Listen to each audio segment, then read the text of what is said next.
ദിനോസറിന്റെ മുഖം പോലെയാണെന്നോ ദിനോസറിനുണ്ടായ കുട്ടിയെന്നോ ഒക്കെ വിളിച്ച് പർട്ടിക്കുലർ കമന്റ് ഒക്കെ പറഞ്ഞ ആൾക്കാർ വിളിക്കുന്നുണ്ടല്ലോ. അതിന് ഇവിടെ ആർക്ക് എന്ത് പ്രശ്നം എനിക്കറിയില്ല. ഞാൻ ആരുടെ തലയിൽ ചെന്ന് കയറിയിരുന്നല്ല അഭിനയിക്കുന്നത്. എന്നാലും സുധിച്ചേട്ടന്റെ ഭാര്യ എന്നൊരു ധാർമ്മിക ഉത്തരവാദിത്ത സമൂഹത്തിൽ ധാർമ്മിക ഉത്തരവാദിത്തം എന്താ വീട്ടിൽ ഇരിക്കണോ? അപമാനിക്കല്ലേ? സുധിച്ചേട്ടൻ എന്തിനാ അപമാനിക്കണം? മരിച്ചുപോയ സുധിച്ചേട്ടൻ എന്തിനാ? സുധിച്ചേട്ടൻ ജീവിച്ചിട്ടുണ്ടായിരുന്നെങ്കിൽ നാട് വിട്ട് തങ്ങൾ ഡൈവോഴ്സ് ചെയ്ത് കളയത്തില്ലായിരുന്നു. ഒരിക്കലും ഇല്ല.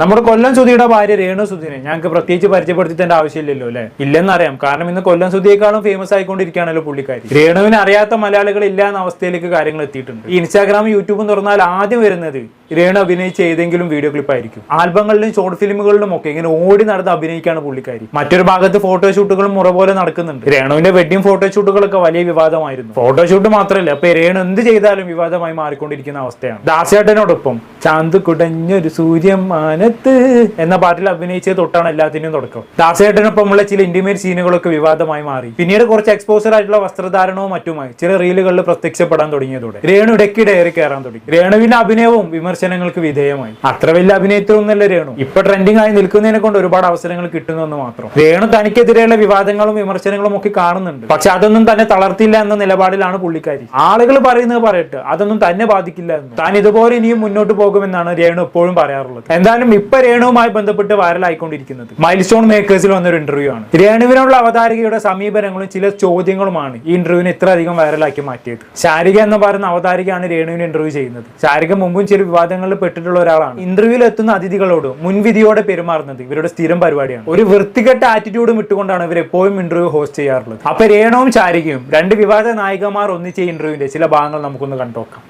പൈസ ഇല്ല, പൈസക്ക് വേണ്ടിയിട്ട് മാത്രമാണ് ഇങ്ങനെയൊക്കെ കാണിക്കുന്നത്. പൈസയ്ക്ക് വേണ്ടിയിട്ട് മാത്രമാണ്. ഇപ്പൊ എന്റെ പാഷനും കൂടാണത്. എനിക്ക് പൈസ ആവശ്യമുണ്ട്. കാരണം ജീവിക്കണമെങ്കിൽ പൈസ വേണം. എന്റെ വീട്ടില് ഞാൻ മാത്രമാണ് ജോലി ചെയ്യുന്നത്. എന്റെ പപ്പായ്ക്ക് ജോലിക്ക് പോകാൻ പറ്റത്തില്ല. സൂചിച്ചേട്ടൻ മരിച്ചും പോയി. ദുബായ് പോവാണെങ്കിൽ എനിക്ക് കുഴപ്പമില്ലായിരുന്നു. സൂചിച്ചേട്ടൻ മരിച്ചാ പോയത്. സോ എനിക്ക് ഇറങ്ങേണ്ട അവസ്ഥ വന്നു. അങ്ങനെ ഞാൻ ചെയ്യുന്നു. അങ്ങനെയാണെങ്കിൽ ഒരുപാട് ജോലികളില്ലേ വേറെ? ഇല്ല, എനിക്കിതാണ് ഇഷ്ടം. എനിക്ക് ഇങ്ങോട്ട് വന്ന ജോലിയാണിത്. എനിക്ക് സിമ്പിൾ ആയിട്ട് തോന്നി ഞാൻ ചെയ്യുന്നു. പക്ഷെ വേറെ വല്ല പണിക്കും പോയിക്കൂടെ എന്നാണ് അവതാരിക രേണുവിനോട് ചോദിച്ചത്. സംഭവം രേണുവിന്റെ പല റീലുകളും വീഡിയോകളും ആരോചകം തന്നെയാണ്. പക്ഷെ അവർക്ക് അതിൽ നിന്ന് ജീവിക്കാനുള്ള വരുമാനം ലഭിക്കുന്നുണ്ട്. മാത്രമല്ല അവർ അത് എൻജോയ് ചെയ്യുന്നുമുണ്ട്. ഒരാൾ എന്ത് ചെയ്യേണ്ടതെന്ന് മറ്റൊരാൾക്ക് തീരുമാനിക്കാൻ എന്ത് അവകാശമാണുള്ളത് അല്ലെ? വിമർശനമൊക്കെ ആകാം, പക്ഷെ അത് അതിരി വിടരുതെന്നേ ഉള്ളൂ. ഈ ഇന്റർവ്യൂവിൽ ഉടനീളം അവതാരികയുടെ ആറ്റിറ്റ്യൂഡ് ഇങ്ങനെ തന്നെയാണ്. രേണുവിനെ അപമാനിക്കാൻ മാത്രമായി ഉണ്ടാക്കിയ ഒരു ഇന്റർവ്യൂ പോലെയാണ് ഇത് കാണുമ്പോൾ തോന്നുന്നത്. സത്യത്തിൽ ഈ അവതാരികയുടെ ഇന്റർവ്യൂ കാണുമ്പോൾ ഇവരിപ്പോൾ രേണുവിനോട് ചോദിച്ച ചോദ്യം ഈ അവതാരികയോട് ചോദിക്കണമെന്ന് എനിക്ക് തോന്നാറുണ്ട്. നിർത്തി വല്ല പണിക്കും പോയിക്കൂടെ എന്ന്. പിന്നെ ഓരോരുത്തരുടെ ഇഷ്ടമല്ലേ, അവരത് ചെയ്യട്ടെ. എന്തായാലും രേണുവിനോട് വല്ല പണിക്കും പോയിക്കൂടെ എന്ന് പറയാനുള്ള അർഹതയൊന്നും ഈ അവതാരികയ്ക്ക് ഉണ്ട് എന്ന് എനിക്ക് തോന്നുന്നില്ല. ബാക്കിയോട് കേട്ടോ. ഇപ്പോ നേരത്തെ ഒരു തള്ളച്ചിയുടെ കാര്യം പറഞ്ഞില്ലേ രേണുസുതി? ഞാനല്ല, രേണുസുതി ഞാൻ പറഞ്ഞു തള്ളച്ചിയുടെ കാര്യം പറഞ്ഞു.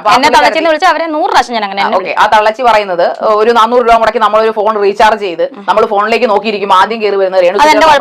എന്റെ കുഴപ്പമില്ല. അപ്പൊ അതുകൊണ്ട് ഇതൊന്നും കാണാൻ വയ്യ. കുട്ടികളെ കാണിക്കരുത്. കാണണ്ട, കുട്ടികളെ കാണിക്കട്ടെ, കണ്ണടപ്പിച്ച് വെക്കട്ടെ. കാണാൻ ഇഷ്ടമില്ലാത്തവർ കാണണ്ട, അത്രേ ഉള്ളൂ. ഇനിയിപ്പോ കണ്ടതിന് ശേഷം വിമർശിക്കണമെങ്കിൽ അങ്ങനെയും ആകാം. നമ്മളും രേണുവിനെ വിമർശിച്ചിട്ടുണ്ട്. ഒരു സമയത്ത് നമ്മൾ സ്ഥിരമായി രേണുവിനെ സപ്പോർട്ട് ചെയ്യുകയാണ് ചെയ്തിരുന്നത്. പക്ഷെ പിന്നീട് ചില ഉടായ്പ ഫോട്ടോഷൂട്ടുകൾ വന്ന സമയത്ത് നമ്മൾ നല്ല രീതിയിൽ തന്നെ രേണുവിനെ വിമർശിച്ചിട്ടുണ്ട്. പക്ഷെ വിമർശിക്കുമ്പോഴും അതിലൊരു മാന്യത കാത്തു സൂക്ഷിക്കുക എന്നുള്ളതാണ്. തള്ളച്ചി അമ്മച്ചി എന്നൊക്കെ വിളിച്ച് ബോഡി ഷെയിം ചെയ്തുകൊണ്ടാവരുത് വിമർശനം. അത്രക്കും പ്രശ്നമുള്ളവർ രേണുവിന്റെ വീഡിയോ കാണണ്ടെന്ന് വിചാരിച്ചാൽ മതി. ഇൻസ്റ്റയും യൂട്യൂബും തുറന്നാൽ ആദ്യം വരുന്നത് രേണുവിന്റെ വീഡിയോകളാണെന്ന് പലരും പറഞ്ഞു കേട്ടിട്ടുണ്ട്. അതീ പറയുന്ന ഇൻസ്റ്റയുടെയും യൂട്യൂബിന്റെയും അൽഗോരിതം അങ്ങനെ ആയതുകൊണ്ട് ട്രെൻഡിങ് ആയ സംഭവങ്ങൾ അവർ നമുക്ക് കാണിച്ചു തന്നുകൊണ്ടേയിരിക്കും. അത്രേ ഉള്ളൂ. അതിനിപ്പോ രേണുവിനെ പറഞ്ഞിട്ട് എന്താ കാര്യം? അവർക്ക് അൽഗോരിതം മാറ്റാൻ കഴിയില്ലല്ലോ. ബാക്കി കണ്ടോക്കാം. സുധിച്ചേട്ടന്റെ ഭാര്യ എന്ന് പറഞ്ഞാൽ ഓക്കെ, പാവം, അവരെ എങ്ങനെയെങ്കിലും സഹായിക്കണം, അല്ലെങ്കിൽ അവരെങ്ങനെ ജീവിച്ചു പോട്ടെ. പക്ഷെ താങ്കൾ എല്ലാ ചിന്തകളെയും എല്ലാ പ്രതീക്ഷകളെയും അറുത്തു മുറിച്ചു മാറ്റിക്കൊണ്ട് വേറൊരു തലത്തിലേക്ക് പോയി കളഞ്ഞു. ലെവലിലേക്ക് പോയോ എന്ന് ചോദിച്ചാൽ സത്യമാവോ? ലോ ലെവലിലേക്കൊന്നും ഞാൻ പോയെന്ന് ചോദിച്ചാൽ ഞാൻ സത്യം എന്ന് പറഞ്ഞില്ല. കാരണം എനിക്ക് എന്റെ ഇഷ്ടത്തിന് അഭിനയിച്ച് ഞാൻ ജീവിക്കുന്നു. അതിന് ഇവിടെ ആർക്ക് എന്ത് പ്രശ്നം എനിക്കറിയില്ല. ഞാൻ ആരുടെ തലയിൽ ചെന്ന് കയറിയിരുന്നല്ല അഭിനയിക്കുന്നത്. എന്നാലും സുധിച്ചേട്ടന്റെ ഭാര്യ എന്നൊരു ധാർമ്മിക ഉത്തരവാദിത്ത സമൂഹത്തിൽ ധാർമ്മിക ഉത്തരവാദിത്തം എന്താ വീട്ടിൽ ഇരിക്കണോ? സുധിച്ചേട്ടന്റെ ഭാര്യ എന്നാലും ഒരു മാന്യമായ രീതിയിൽ താങ്കൾക്ക് എനിക്ക് മാന്യത കുറവൊന്നും തോന്നിയിട്ടില്ല. ഇത് തന്നെയാ കുഴപ്പം. അത് തന്നെയാ കുഴപ്പം. എനിക്ക് മാന്യത കുറവൊന്നും തോന്നിയിട്ടില്ല. ശരിയാണ്, അല്ലെങ്കിൽ താങ്കൾ ചെയ്യുന്ന അത് എന്റെ വ്യക്തിപരമാണ്. ഞാൻ ചെയ്യുന്നത് വ്യക്തിപരം എന്ന് പറയുമ്പോൾ വ്യക്തിപരമായിട്ട് താങ്കൾ വീട്ടിലിരുന്ന് താങ്കളുടെ മാത്രം കൺമുമ്പിൽ ഇരുന്നുകൊണ്ട് ഇതൊക്കെ പറഞ്ഞിട്ട് കാര്യമില്ല. എന്നെ വിളിക്കുന്ന പൊതുമുതലാണ്. ശരി, രേണുസുതി പൊതുമുതലാണ് പോലും. അതൊരു പുതിയ അറിവാണല്ലോ. ഇനി മുതൽ രേണുവിന് സർക്കാർ ചെലവ് കൊടുക്കുമായിരിക്കും. അല്ല, പൊതുമുതലൊക്കെ സാധാരണ സർക്കാരാണല്ലോ നോക്കി നടത്താറ്. അതുകൊണ്ട് പറഞ്ഞതാണ്. തനിക്ക് താൻ ചെയ്യുന്നതിൽ യാതൊരു മാന്യതക്കുറവും തോന്നിയിട്ടില്ല എന്ന് രേണു പറഞ്ഞത് അവതാരികൾക്ക് ഒട്ടും ഇഷ്ടമായില്ല എന്ന് തോന്നുന്നു. അതാണ് കുഴപ്പമെന്നൊക്കെ പറയുന്നുണ്ടായിരുന്നു. ഇതാണ് ഞാൻ പറഞ്ഞത്. ഇവർ കുറെ മുൻവിധികളോടെയാണ് ഇന്റർവ്യൂവിന് വരുന്ന അതിഥികളോട് പെരുമാറാറുള്ളത്. ഇവർ ആഗ്രഹിക്കുന്ന ഉത്തരം കിട്ടണം. മാന്യത കുറഞ്ഞു പോയില്ല എന്ന് ചോദിക്കും. ചോദിക്കുമ്പോൾ ആ കുറഞ്ഞു പോയി എന്ന് രേണു ഉത്തരം പറഞ്ഞിരുന്നെങ്കിൽ ഇവർ ഹാപ്പി ആയേനെ. എന്തായാലും ഇങ്ങനെയൊക്കെയുള്ള ചോദ്യങ്ങൾ ചോദിച്ചിട്ടും രേണു അവതാരികയെ തല്ലാതെ വിട്ടല്ലോ. അതുകൊണ്ട് അവതാരികയെക്കാളും എന്തുകൊണ്ടും മാന്യത രേണുവിന് തന്നെയാണുള്ളത് എന്ന് ഈ വീഡിയോ കണ്ട ആളുകൾ പറയുന്നുണ്ട് കേട്ടോ. വെറുതെ നാട്ടുകാരെ മുഴുവനും കാണിക്കാൻ നിൽക്കാതെ കണ്ണാടിയുടെ മുന്നിൽ പോയി മാത്രം റീൽ ചെയ്യുന്നതാണ് രേണുവിന് നല്ലത് എന്നൊരു അഭിപ്രായം അവതാരക പറഞ്ഞിരുന്നു. അങ്ങനെയാണെങ്കിൽ അവതാരിക ഒരു കാര്യം ചെയ്തോളൂ, കണ്ണാടിയുടെ മുന്നിലേക്ക് ഒരു കസാര വലിച്ചിട്ട് സ്വയം ഇന്റർവ്യൂ ചെയ്തോളൂ. അതല്ലേ ഹീറോയിസം. എന്തായാലും ബാക്കിയോട് കേട്ടോക്കാം. എന്നെ വിളിക്കുന്നത് ഇനി എന്തൊക്കെ പറഞ്ഞാലും എന്നെ എന്താ പറയാ അഭിനയിക്കാൻ, ഇനിയും ഷോർട്ട് ഫിലിം ആകട്ടെ, സിനിമ ആകട്ടെ, ആൽബം ആകട്ടെ, വെബ് സീരീസ് ആകട്ടെ, എന്ത് റീൽ ആകട്ടെ, ഫോട്ടോഷൂട്ട് ആകട്ടെ, എന്നെ ഇനി ആര് വിളിച്ചാലും എനിക്ക് ഇണങ്ങുന്ന രീതിയാണോ ആ വേഷം അല്ലെങ്കിൽ ആ ഒരു ക്യാരക്ടർ ഞാൻ ചെയ്തിരിക്കും. അതിനി പൊതുമുതലല്ല എന്ത് പറഞ്ഞാലും ചെയ്തിരിക്കും. അപ്പൊ ഈ ജനങ്ങളെ കളിയാക്കുകയല്ലേ? ജനങ്ങളെ കളിയാക്കുന്നത് ഞാൻ പറഞ്ഞില്ല, ഞാൻ എന്റെ ജോലി അപമാനിക്കല്ലേ? സൂചിച്ചാണ്ട് എന്തിനാ അപമാനിക്കണം? മരിച്ചുപോയ സൂചിച്ചാണ്ട് എന്തിനാ? സൂചിച്ചാണ്ട് ജീവിച്ചിട്ടുണ്ടായിരുന്നെങ്കിൽ നാട് വിട്ട് തങ്ങൾ ഡൈവോഴ്സ് ചെയ്ത് കളയത്തില്ലായിരുന്നു. ഒരിക്കലുമില്ല. സൂചിച്ചാണ്ട് എനിക്കറിയാം. വഴക്ക് പിടിക്കുമ്പോ ഞാൻ അപ്പൊ ഡിവോഴ്സ് ആകുന്ന സൂചിച്ചാണ്ട് പൊട്ടി കരഞ്ഞിട്ടുണ്ട് എന്റെ മുന്നിൽ. ആ സൂചിച്ചാണ്ട് എനിക്കറിയാം. പിന്നെ എങ്ങനെ സൂചിച്ചാണ്ട് തോന്നുന്നു പറയത്തില്ല, ഇതൊക്കെ താങ്കൾ പറയുന്നതല്ലേ? അതിപ്പോ സൂചിച്ചാണ്ട് മരിച്ചു പോയില്ല, സൂചിച്ചാണ്ട് കൊണ്ടുവരാൻ പറ്റത്തില്ലല്ലോ. എന്തെല്ലാം അപരാധം പിടിച്ച ചോദ്യങ്ങളാണ് ഇവര് ചോദിക്കുന്നത് നോക്കിയേ. ഇനിയിപ്പോ മരിച്ചു വന്ന് സുധിച്ചേട്ടൻ കുഴിമാടത്ത് നിന്ന് എണീറ്റ് വന്ന് ഇവരെ ബോധിപ്പിക്കണമായിരിക്കും. മരിച്ചു പോയ ഒരാളെ കുറിച്ചാണ് പറയണമെന്ന് ഓർക്കണം. സുധിച്ചേട്ടൻ ഉണ്ടായിരുന്നെങ്കിൽ ഇതെല്ലാം കാണുമ്പോൾ നാട് വിടില്ലേ, ഡിവോഴ്സ് ചെയ്യില്ലേ, എന്തെല്ലാം ടൈപ്പ് ചോദ്യങ്ങളാണ്. സുധിച്ചേട്ടൻ ഉണ്ടെങ്കിൽ രേണു ഈ ഫീൽഡിലേക്ക് വരാൻ സാധ്യത കുറവാണ്. ഇനി വന്നാൽ തന്നെ അവർ രണ്ടുപേരും എങ്ങനെയാന്ന് വെച്ചാൽ അത് നോക്കിക്കൊള്ളുമായിരുന്നു. അല്ലെങ്കിൽ തന്നെ മരിച്ചു പോയ ഒരാൾ ഉണ്ടായിരുന്നെങ്കിൽ എന്ന ടൈപ്പ് ചോദ്യത്തിന്റെ ആവശ്യം തന്നെ ഇവിടെ ഇല്ല. ഞാൻ പറയാം, എന്തും പറയാതല്ല, എനിക്കറിയാം. അവകാശപ്പെടുന്നത് തന്നെയല്ല, നിയമപരമായിട്ട് കല്യാണം കഴിച്ച ഭാര്യ ഞാൻ തന്നെയാണ്. സമ്മതിച്ചു. പക്ഷെ താങ്കൾ അപ്പൊ കുറെ കാര്യങ്ങൾ പറയുമ്പോൾ നമുക്കത് കേട്ടിരിക്കാനല്ലേ പറ്റത്തുള്ളൂ. സത്യമാണോ ഇല്ലെന്നൊന്നും തെളിയിക്കാൻ പറ്റും. അതെനിക്ക് തെളിയിക്കേണ്ട കാര്യമില്ല. എനിക്ക് എന്റെ കാര്യം ഞാൻ പറയും. വേണേ വിശ്വസിക്കുക, അല്ലെങ്കിൽ തള്ളിക്കളയാ. അത്രേ ഉള്ളൂ. വേണേ വിശ്വസിച്ചാൽ മതി. എന്തായാലും അവതാരികയോട് ഇതൊന്നും ബോധിപ്പിക്കേണ്ട ആവശ്യം രേണുവിനുണ്ടെന്ന് തോന്നുന്നില്ല. വേണം വിശ്വസിച്ചോ, ഇല്ലെങ്കിൽ വിശ്വസിക്കേണ്ട. എന്നെ കുറ്റം പറയണമെങ്കിൽ പറഞ്ഞോ, ട്രോളാണെങ്കിൽ ട്രോളിക്കോ. ആ ഒരു ആറ്റിറ്റ്യൂഡാണ് രേണുവിന് ഇപ്പോഴുള്ളത്. ആകാശിടിഞ്ഞ് വീണാലും ഞാൻ ഇളകില്ല, ഞാൻ ഇതൊക്കെ തന്നെ ചെയ്തുകൊണ്ടിരിക്കും എന്നാണ് രേണു പറയുന്നത്. എന്തായാലും ബാക്കിയുടെ കേട്ടോക്കാം. അപ്പൊ ജനങ്ങൾ താങ്കളെ കാണുന്നത് കൊണ്ടല്ലേ താങ്കൾ ഇപ്പൊ വന്നിരുന്ന ഈ അഹങ്കാരം പറയുന്നത്? അഹങ്കാരം ഞാൻ പറഞ്ഞിട്ടില്ല, ഞാൻ എന്റെ കാര്യമാണ് പറഞ്ഞത്.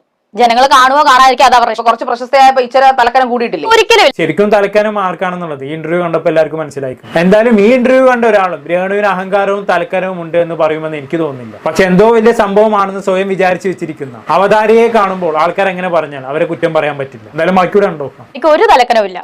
ഞാൻ തലക്കനോട്ടേക്ക് AC ബസ് അല്ലെങ്കിൽ AC ട്രെയിൻ ബുക്ക് ചെയ്ത് വരും. ഞാൻ ഇന്ന് രാവിലെ KSRTC വന്ന് രാവിലെ ലോക്കൽ ട്രെയിൻ തന്നെ ഇടിച്ചു കുത്തിയാണ് ഇവിടെ നിന്ന് വന്നത്. എനിക്ക് അഹങ്കാരമാണ്. ഞാൻ അങ്ങനെ അത്രയ്ക്ക് പിശിക്കായതുകൊണ്ടല്ല. അത്രയ്ക്ക് പിശിക്കൊന്നുമല്ല, അത്രയ്ക്കുള്ള കാശ് എന്റെ ഉണ്ടായിരുന്നുള്ളൂ.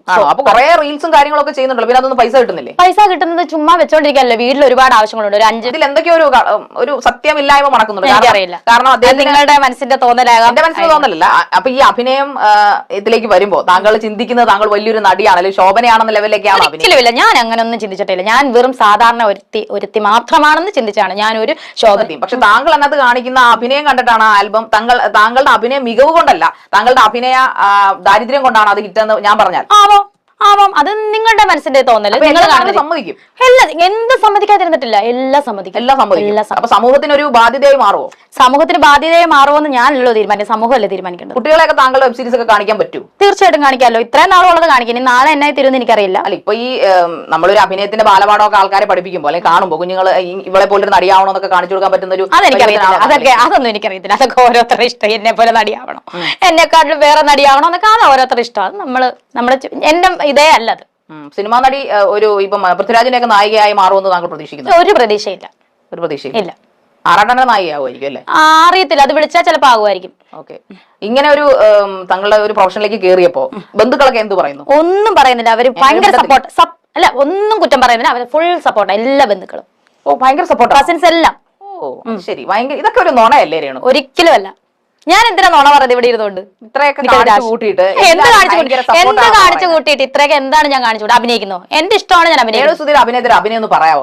ഓക്കെ. അപ്പൊ അങ്ങനെയൊക്കെയാണ് കാര്യങ്ങൾ. ഈ വിളിച്ചു വരുത്തി അപമാനിക്കാന്നൊക്കെ പറയില്ലേ, അതാണ് സംഭവം. അവതാരികയുടെ ആറ്റിറ്റ്യൂഡും ചോദ്യങ്ങളും ഒക്കെ കുറച്ച് ഓവർ ആയിരുന്നു എന്ന് പറയാതെ വയ്യ. നമ്മൾ രേണുവിനെ വിമർശിച്ചിട്ടുണ്ട്, ഇനിയും വേണമെങ്കിൽ വിമർശിക്കും. പക്ഷേ രേണുവിനെ സപ്പോർട്ട് ചെയ്യേണ്ട സമയത്ത് നമ്മൾ സപ്പോർട്ട് ചെയ്തിട്ടുമുണ്ട്. അങ്ങനെയാണല്ലോ വേണ്ടത്. ഇത് പക്ഷേ രേണുവിനെ കുറ്റം കണ്ടുപിടിക്കാൻ വേണ്ടി മാത്രം വിളിച്ചു വരുത്തി ഇന്റർവ്യൂ ആയിട്ടാണ് കണ്ടപ്പോൾ തോന്നിയത്. ഇനിയിപ്പോ ഇതൊക്കെ ഇവർ പ്ലാൻ ചെയ്യുന്നതാണോ എന്ന് അറിയില്ല കേട്ടോ. അല്ല, ഇന്നത്തെ കാലത്തൊന്നും വിശ്വസിക്കാൻ കഴിയില്ല, അതുകൊണ്ട് പറഞ്ഞതാണ്. ഇന്റർവ്യൂവിൽ അവതാരിക മൈക്കൊക്കെ വലിച്ചൂര് എണീറ്റ് പോകുന്നത് കണ്ടിരുന്നു. പക്ഷെ ഇന്റർവ്യൂവിൽ എവിടെയും അത് കാണാനില്ല. മേ ബി ക്ലിക്ക് ബൈറ്റിന് വേണ്ടി അങ്ങനെ ഒരു രംഗം ഷൂട്ട് ചെയ്തതാവാം. എന്തോ കൂടുതലായിട്ട് ഞാനൊന്നും പറയുന്നില്ല. എന്താണെന്ന് കേട്ട് നിങ്ങൾക്ക് തോന്നുന്നത് താഴെ കമന്റ് ബോക്സിൽ രേഖപ്പെടുത്തുമല്ലോ. അടുത്തൊരു ടോപ്പിക്കുമായി വീണ്ടും കാണാം.